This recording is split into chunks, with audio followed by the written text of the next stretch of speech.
Welcome to our channel. Today we how to disable Synapse pipeline triggers step by step clearly. Open your Azure portal and sign in to your account.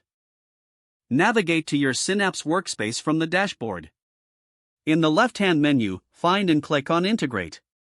Locate the Pipeline section in the Integrate menu. Identify the pipeline for which you want to disable the trigger. Click on the pipeline name to open its details. In the Pipeline Details page, find the Triggers tab at the top. Select the Triggers tab to view existing triggers.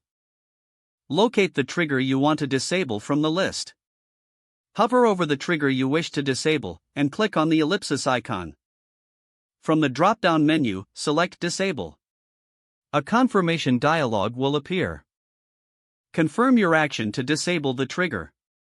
The trigger will now be marked as disabled, indicating it will no longer execute. To double-check, return to the Triggers tab. Verify that the status of the trigger has changed to disabled. Your pipeline trigger is now successfully disabled.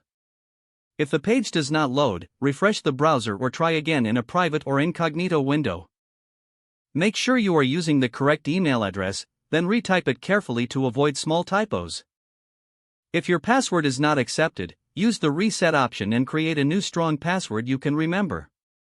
Check your spam folder for verification or security emails, then complete any requested confirmation steps. Enable two-factor authentication if available to improve account security and reduce unauthorized access risk. After signing in, review your profile details so your contact information and settings are accurate and current. If you see an error message, note it down and try again after restarting your device and internet connection. Log out when you finish, especially on shared devices, to keep your account and payment information secure. If the page does not load, refresh the browser or try again in a private or incognito window. Make sure you are using the correct email address, then retype it carefully to avoid small typos. If your password is not accepted, use the reset option and create a new strong password you can remember. Check your spam folder for verification or security emails, then complete any requested confirmation steps. Enable two-factor authentication if available to improve account security and reduce unauthorized access risk. After signing in, review your profile details so your contact information and settings are accurate and current.